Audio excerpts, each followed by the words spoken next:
जय हिंद दोस्तों, फ्रेंड्स।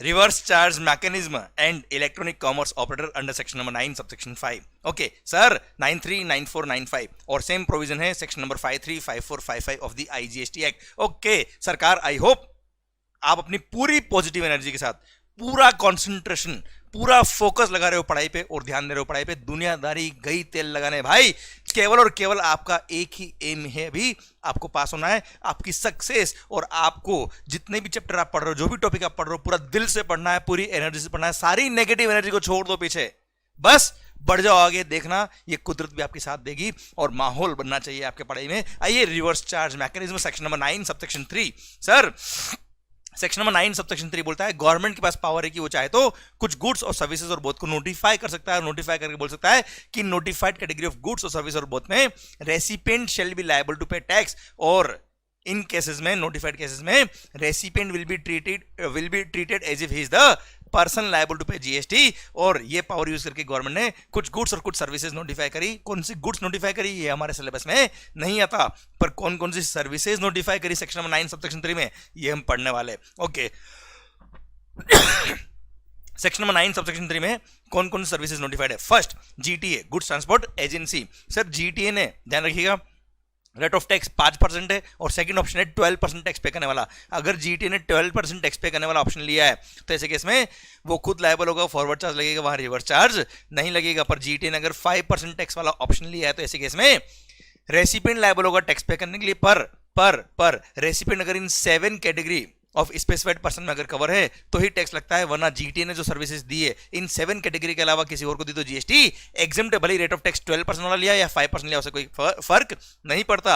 अब वो 7 कैटेगरी ऑफ स्पेसिफाइड पर्सन कौन कौन है। सर, सबसे पहला, factory registered under factories act, society registered under societies act, cooperative society, sir, body corporate, partnership firm whether registered or not including AOP, any other person who is registered in GST or any casual taxable person who is registered in GST। अगर GTA ने इन 7 specified persons को services दी है तो ही tax लगेगा, पहली बात तो ये। और इनके अलावा किसी और को सर्विस दी तो टैक्स एग्जेम्प्ट है। अब उसने अगर 12% वाला ऑप्शन लिया जीटी ने तो खुद टैक्स पे करेगा, 5% वाला ऑप्शन लिया तो रिवर्स चार्ज में रेसिपिएंट टैक्स पे करेंगे। क्लियर? बस एक ध्यान रखना, सिंस इसमें लिखा है रेसिपिएंट अगर जीएसटी में रजिस्टर्ड है तो उस पे टैक्स की लायबिलिटी आएगी, पर वहां पे एक एक्सेप्शन दिया है।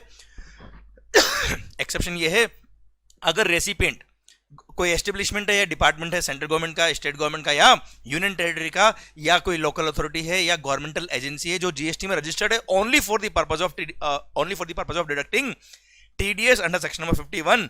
क्लियर? और किसी और पर्पस के लिए रजिस्टर्ड नहीं है तो ऐसे केस में जीएसटी अगेन एग्जेम्प्ट है। उस केस में कोई रिवर्स चार्ज नहीं लगेगा, कोई फॉरवर्ड चार्ज नहीं है, कोई टैक्स पे करने की जरूरत नहीं है। ये हो गया पूरा provision regarding GTA. Second, sir ध्यान रखिएगा, एडवोकेट के केस में, भले वो इंडिविजुअल एडवोकेट हो, पार्टनरशिप फॉर्म ऑफ एडवोकेट्स हो, या सीनियर एडवोकेट हो, या आर्बिट्रल ट्रिब्यूनल हो, इन सारे केस में अगर recipient is a business entity, recipient is a business entity, तो ऐसे केस में जिसका turnover is more than threshold limit, तो ऐसे केस में टैक्स लगता है, रिवर्स चार्ज मैकेनिज्म लगेगा और recipient business entity will be liable to pay tax to the government directly under reverse charge mechanism.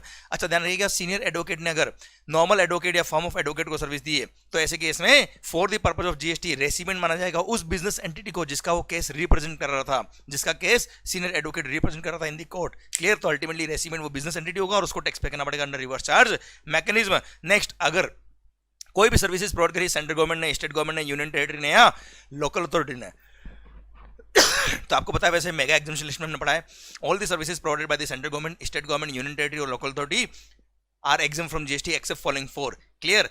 तो उसमें फोर्थ पॉइंट था क्या, recipient is a business entity, तो any other service provided to business entity, वहां पे tax लगता है और वो भी रिवर्स चार्ज मैकेनिज्म लगता है। और रेसिपिएंट जो बिजनेस एंटिटी वो टैक्स पे करेगा अंडर रिवर्स चार्ज मैकेनिज्म। पर वहां पे 4 एक्सेप्शन है। ऊपर वाली 3 सर्विसेज के इसमें रिवर्स चार्ज नहीं लगता है। गवर्नमेंट की ऊपर वाली 3 सर्विसेज कौन सी? Services by department of post, by way of speed post, express parcel post, life insurance और agency services to any person other than central government, state government और यूनियन टेरिटरी, यहां टैक्स तो लगता है पर रिवर्स चार्ज नहीं लगेगा। Second, transport of goods और passengers service. Third, service in relation to vessel और aircraft whether within the precincts of the port airport और आउटसाइड द पोर्ट एयरपोर्ट, यहां पे टैक्स लगेगा पर फॉरवर्ड चार्ज लगेगा, रिवर्स चार्ज नहीं लगेगा। और fourth, renting of immovable property, ध्यान रखिएगा, renting of immovable property by government to business entity, वहां टैक्स लगता है। और अगर वहां पे बिजनेस एंटिटी जीएसटी में रजिस्टर्ड है तो वो टैक्स पे करेगी, और बिजनेस एंटिटी अगर जीएसटी में रजिस्टर्ड नहीं है तो गवर्नमेंट डिपार्टमेंट खुद फॉरवर्ड चार्ज में टैक्स पे करेगा, वहां पे रिवर्स चार्ज नहीं लगेगा रेंटिंग ऑफ इमूवेबल प्रॉपर्टी के केस में। और हाँ, इन चार के अलावा कोई भी सर्विस टू बिजनेस एंटिटी वहां टैक्स लगेगा, और रिवर्स चार्ज मैकेनिज्म में बिजनेस एंटिटी लायबल होगा टैक्स पे करने के लिए। क्लियर माहौल। सरकार नेक्स्ट है क्या, स्पॉन्सरशिप सर्विसेज। स्पॉन्सरशिप सर्विसेज, अगर स्पॉन्सरशिप सर्विसेज दी आपने किसको, किसी बॉडी कॉर्पोरेट को, या सर पार्टनरशिप हमको लोकेटेड इन टैक्सेबल टेरिटरी, तो ऐसे केस में बॉडी कॉर्पोरेट या पार्टनरशिप हम जो लोकेटेड है टैक्सेबल टेरिटरी में वो लायबल होगा टैक्स पे करने के लिए in case of sponsorship services. जैसे वीवो आईपीएल, तो sir Vivo is the sponsor, हाँ है ना बेटा, sir IPL is the person who is providing services. Clear. अब स्पॉन्सर है कौन, वीवो। वीवो अगर एक पार्टनरशिप में है या बॉडी कॉर्पोरेट है लोकेटेड इन टैक्सेबल टेरिटरी, तो वो टैक्स पे करेगा रिवर्स चार्ज मैकेनिज्म में। देन सरकार ध्यान रखिएगा, प्रमोटर के केस में transfer of development right, floor space index और additional floor space index, sir इन्होंने ट्रांसफर किया है किसी भी पर्सन ने, किसको, प्रमोटर को, for construction of a project. Second, sir long term lease 30 years और मोर देन 30 इयर्स के लिए कोई प्लॉट, कोई लैंड दिया है प्रमोटर को, किसने, किसी भी पर्सन ने, किसके लिए, for construction of a project. भले वो जो प्रोजेक्ट है उसमें लमसम अपफ्रंट अमाउंट आपने एज ए कंसिडरेशन पे किया है या पीरियडिकल रेंट आ रहा हो, उससे कोई फर्क नहीं पड़ रहा। इन सारे केस में प्रमोटर लायबल होगा टैक्स पे करने के लिए under reverse charge mechanism. Then अगर आप किसी कंपनी के डायरेक्टर हो, गई कंपनी तो बेटा, sir in case of director of a company और बॉडी कॉर्पोरेट, कंपनी या body corporate located in taxable territory, reverse charge mechanism में टैक्स पे करेगी। देन अगर आप एक इंश्योरेंस कंपनी के एजेंट हो तो insurance company is liable to pay tax under reverse charge mechanism. Then आप किसी banking company, financial institution including NBFC के रिकवरी एजेंट हो, वसूली भाई, अरे वो तो लोगों से वसूली करने जा रहे हैं और डिपार्टमेंट क्या उनसे जीएसटी वसूल करेगा। 2 ऑफिसर गए जीएसटी वसूल करने, वापस आए ही नहीं बेटा इसलिए गवर्नमेंट ने बोल दिया ना हो पाएगा, और यहाँ रिवर्स चार्ज लगा दिया और बोल दिया बैंक तुम ही हमको इनके कमीशन पे जो टैक्स बनता है वो रिवर्स चार्ज में तुम ही पे करोगे, हम रिकवरी एजेंट से टैक्स पे नहीं करवाएंगे। देन सर कॉपीराइट, अच्छा कॉपीराइट के केस में ध्यान रखिएगा बेटा, अगर बुक की बात करें हम, ऑथर सर ओरिजिनल लिटरेरी की बात करें अगर हम, तो वहां पे author is the service supplier, publisher is the service recipient, वहां पे पब्लिशर लायबल होगा टैक्स पे करने के लिए अंडर रिवर्स चार्ज मैकेनिज्म। पर वहां पे ऑथर को एक ऑप्शन दे रखा है कि ऑथर चाहे तो एक प्रिस्क्राइब फॉर्म में डिक्लेरेशन फाइल कर सकता है उसके जुरिसडिक्शनल कमिश्नर को, और वो चाहता है वो खुद फॉरवर्ड चार्ज मैकेनिज्म में टैक्स पे कर सकता है, और उसने अगर ये ऑप्शन लिया है तो 1 साल तक वो विड्रॉ नहीं करेगा, और ऐसे केस में ऑथर खुद लायबल हो जाएगा। पर other than original literary, original dramatic, musical और आर्टिस्टिक वर्क के केस में पब्लिशर या म्यूजिक कंपनी जो होगी वही टैक्स पे करेगी under reverse charge mechanism. Okay बच्चों, सरकार फिर आता है members of the overseeing committee of the RBI के केस में आरबीआई टैक्स पे करेगा अंडर रिवर्स चार्ज मैकेनिज्म, जो भी members of the overseeing committee ने फीस चार्ज करी होगी उस पे। Then individual direct selling agent sorry भाइयों गला बहुत खराब हो रहा है। Okay, individual direct selling agent DSAs, sir individual direct selling agent के केस में बैंक टैक्स पे करेगा, पर ध्यान रखना that direct selling agent should not be a body corporate, partnership firm और LLP। तो ऐसे केस में वो बैंकिंग कंपनी या NBFC located in taxable territory वो टैक्स पे करेगा। Clear, in case of individual direct selling agent. Okay, business facilitator ने service दी है बैंकिंग कंपनी को, तो बैंकिंग कंपनी टैक्स पे करेगा रिवर्स चार्ज मैकेनिज्म में। पर बिजनेस कॉरेस्पोंडेंट के केस में बिजनेस कॉरेस्पोंडेंट खुद टैक्स पे करता है फॉरवर्ड चार्ज में, पर बिजनेस कॉरेस्पोंडेंट का कोई एजेंट है, agent of a business correspondent ने सर्विस दी है टू अ बिजनेस कॉरेस्पोंडेंट, तो अगेन रिवर्स चार्ज मैकेनिज्म में बिजनेस कॉरेस्पोंडेंट टैक्स पे करेगा under reverse charge mechanism to the government directly. अब नेक्स्ट 2 पॉइंट बड़े इंपॉर्टेंट है बेटा, जहां गलती होती है बच्चों से। Sir security services, security services ध्यान दीजिए बेटा, security services provided by any person other than body corporate, मतलब यहां पे service provider should be any person other than body corporate, मतलब सिक्योरिटी सर्विस प्रोवाइड करने वाला अगर खुद बॉडी कॉर्पोरेट है, खुद समझदार पर्सन है, खुद की ऑडिट होती है, खुद टैक्स पे कर देगा भाई। इसलिए गवर्नमेंट ने बोल दिया service supplier should be any person other than body corporate. Second thing, recipient should be registered in GST.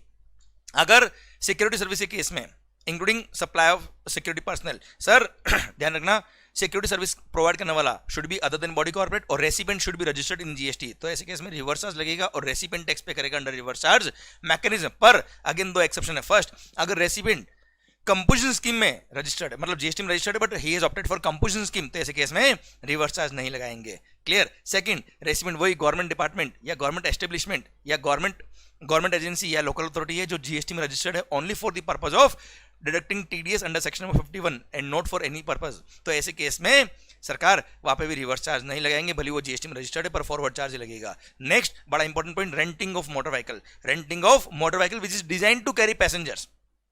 अब ध्यान देना, यहाँ पे 2-3 कंडीशन यहाँ पे, इसलिए बच्चे गलती करते थे एग्जाम्स के अंदर।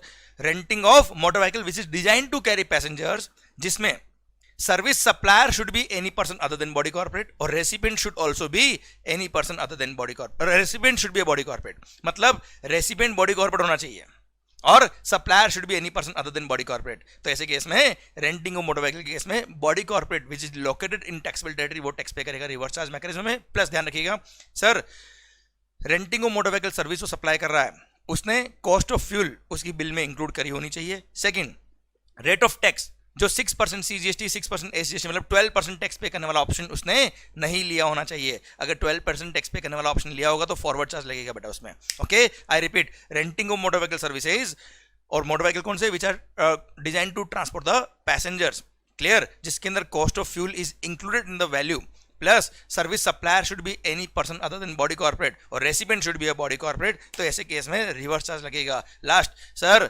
सिक्योरिटी लेंडिंग सर्विसेज, लेंडर ने सिक्योरिटीज लेंड करी है, बोरोर ने सिक्योरिटीज बोरो करी, उसके लिए जो उसने लेंडिंग फी पे करी उसमें रिवर्स चार्ज लगेगा और बोरोर टैक्स पे करेगा अंडर रिवर्स चार्ज मैकेनिज्म। माहौल सरकार, ये हमने पॉइंट पढ़ लिया regarding section number 9 subsection 3। Okay sir, एक बात और जो हमने अभी पढ़ा रेंटिंग ऑफ मोटर व्हीकल, यहाँ पे एक समरी दे रखी है, आप चाहे तो वो भी देख सकते हो। Renting of motor vehicle, renting of motor vehicle service के लिए सबसे पहली बात, अगर GST is payable at the rate of 12% तो फॉरवर्ड चार्ज लगेगा, दिमाग खराब करना ही मत, सप्लायर टैक्स पे करेगा। देन अगर जीएसटी पे कर रहे हो एट द रेट ऑफ 5% पर सप्लायर अगर बॉडी कॉर्पोरेट है तो अगेन फॉरवर्ड चार्ज लगेगा। हाँ, रेसिपिएंट सप्लायर अगर अदर देन बॉडी कॉर्पोरेट है तो रिवर्स चार्ज लगेगा, पर recipient again should be a person who is a body corporate तो आरसीएम लगेगा। अगर recipient other than body corporate है तो अगेन क्या लगेगा, फॉरवर्ड चार्ज लगेगा बेटा। क्लियर, पक्का। माहौल, ये आ गया क्या, रेंटिंग ऑफ मोटर व्हीकल। अच्छा, सेम वे जीटीए सर्विस को भी अभी एक बार सम अप कर लेते हैं। जीटीए सर्विस के केस में भी अगर GST payable at the rate of 12% है या GST payable at the rate of 5%, पहली बात तो ये सर, रेसिपिएंट अगर उन 7 स्पेसिफाइड कैटेगरी ऑफ पर्सन में से कोई एक है तो ही टैक्स लगने की बात आती, नहीं तो टैक्स क्या है, एग्जिम्ट है, भले 12% हो या 5% हो, कोई फर्क नहीं पड़ता है। तो देखो यहाँ क्या लिखा है, recipient is other than specified recipient, clear, जैसे अनरजिस्टर्ड इंडिविजुअल है, कोई एंड कंज्यूमर है, तो ऐसे केस में जीएसटी ही एग्जिम्ट है, भले 12% टैक्स का ऑप्शन ले या 5% ले, उसे कोई फर्क नहीं पड़ता। प्लस अगर आपने 12% वाला ऑप्शन लिया है और इन 7 स्पेसिफाइड, अच्छा recipient other than 7 specified person हटाओ, एग्जिम्ट, रेसिपिएंट इन 7 लोगों में से कोई एक है तो टैक्स लगेगा। 12% वाला ऑप्शन लिया तो ऐसे केस में फॉरवर्ड चार्ज लगेगा और जीटीए खुद टैक्स पे करेगा। और अगर रेसिपिएंट उन 7 स्पेसिफाइड पर्सन में से और रेट ऑफ टैक्स 5% वाला ऑप्शन लिया तो रिवर्स चार्ज लगेगा और रेसिपिएंट टैक्स पे करेगा अंडर रिवर्स चार्ज मैकेनिज्म। पर फर्दर एक बात और, अगर रेसिपिएंट सर भले ही 5% वाला ऑप्शन लिया पर रेसिपिएंट जीएसटी में रजिस्टर्ड है पर वो only for the purpose of deducting TDS है, याद आया, एस्टेब्लिशमेंट ऑफ और department of central government, state government या यूनियन टेरिटरी है या लोकल अथॉरिटी है या गवर्नमेंटल एजेंसी है, तो ऐसे केस में सर टैक्स एग्जम्प्ट है, कोई टैक्स पे करने की जरूरत नहीं है। ये जीटीए सर्विस वाली बात भी मैंने आपको वापस से रिवाइज करा दी। अच्छा, 2 सर्विसेज जो एडिशनल है अंडर आईजीएसटी एक्ट जहां पे रिवर्स चार्ज मैकेनिज्म है। फर्स्ट, अगर supplier of service is located in non taxable territory और recipient of service is located in taxable territory, तो यहाँ पे रिवर्स चार्ज मैकेनिज्म है, जो recipient located in taxable territory वो टैक्स पे करेगा। बस इसका एक ही एक्सेप्शन है, अगर रेसिपिएंट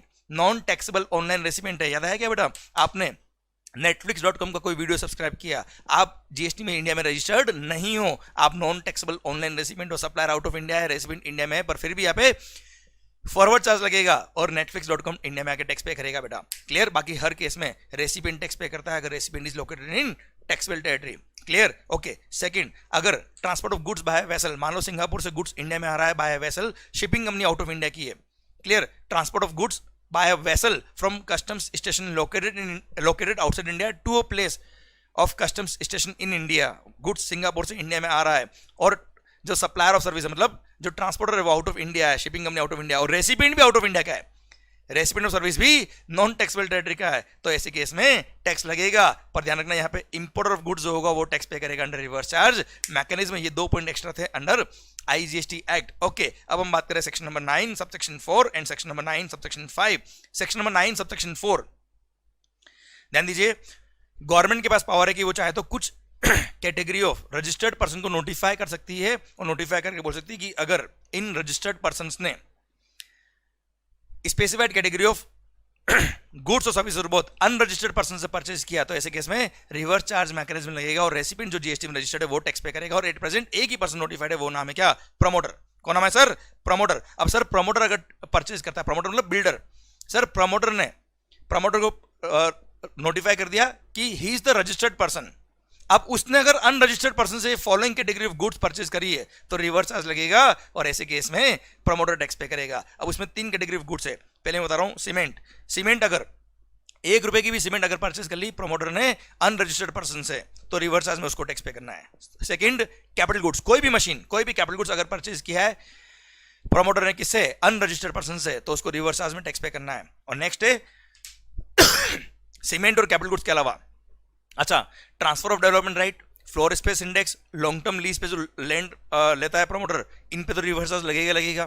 तो सर इनको छोड़ दो, उसके अलावा कोई भी गुड्स या कोई भी सर्विस अगर प्रमोटर ने परचेज करी है फ्रॉम अनरजिस्टर्ड पर्सन एंड ध्यान रखना उसका जो टोटल प्रोजेक्ट कॉस्ट है उसका at least 80% should be purchase from registered person. मतलब प्रमोटर ने सर जो परचेज किया है इनपुट्स वगैरह वो किससे परचेज किया होना चाहिए? रजिस्टर्ड पर्सन से परचेज होना चाहिए at least 80% of the total cost. और अगर उससे कोई शॉर्टफॉल है, मतलब मान लो उसने 75% ही प्रोजेक्ट कॉस्ट का कुछ पर्टिकुलर कॉस्ट परचेज किया रजिस्टर्ड से, बाकी अनरजिस्टर्ड से, तो जितना शॉर्टफॉल है, मतलब इस केस में 5% शॉर्टफॉल है, तो जितना शॉर्टफॉल है उस पर उसको रिवर्स चार्ज मैकेनिज्म में टैक्स पे करना पड़ेगा to the government directly under section number 9 subsection 4। Clear माहौल? ये था आपका section number 9 subsection 4। Okay, section number 9 subsection 5 sir ECO, government के पास पावर है।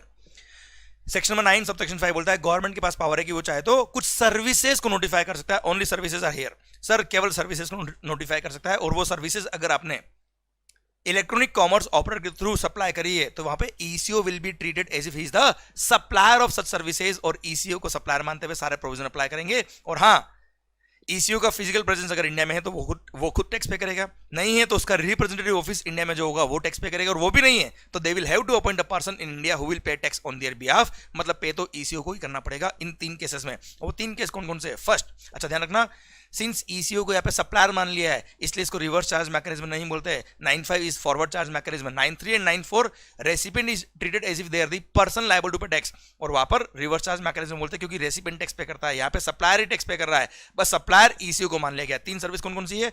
First, transport of passengers, services of transport of passengers by radio taxi, motor cab, maxi cab और motorcycle. Clear? Done. अब 2 जो सर्विस बोल रहा हूं इन दोनों सर्विस में, एक तो है होटल अकोमोडेशन सर्विस और सेकंड है क्या? हाउस कीपिंग सर्विसेज, जैसे कारपेंटर हो गया, प्लम्बरिंग सर्विसेज हो गया।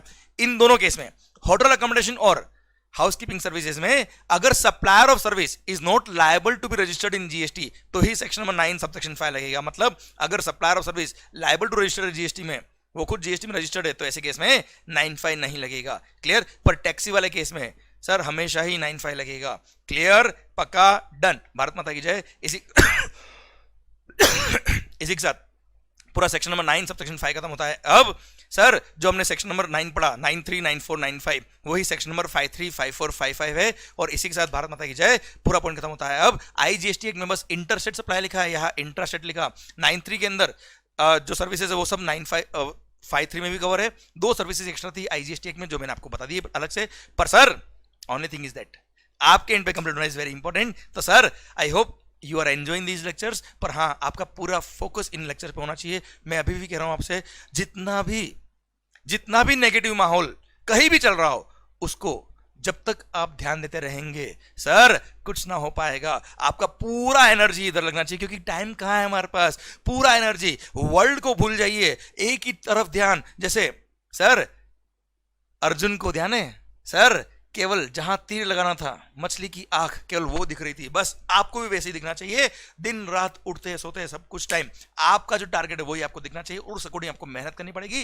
डेफिनेटली सर ये पूरी कुदरत, पूरा भगवान, पूरा विश्व आपकी हेल्प करेगा। देखना आप एक बार शिद्दत से लग जाओ, हर्डल्स आएगी नो डाउट, पर सर उनसे जीतने वाले को तो बोलते हैं warrior. Clear? And you are a true warrior, you will do it. Thank you so much, all the best.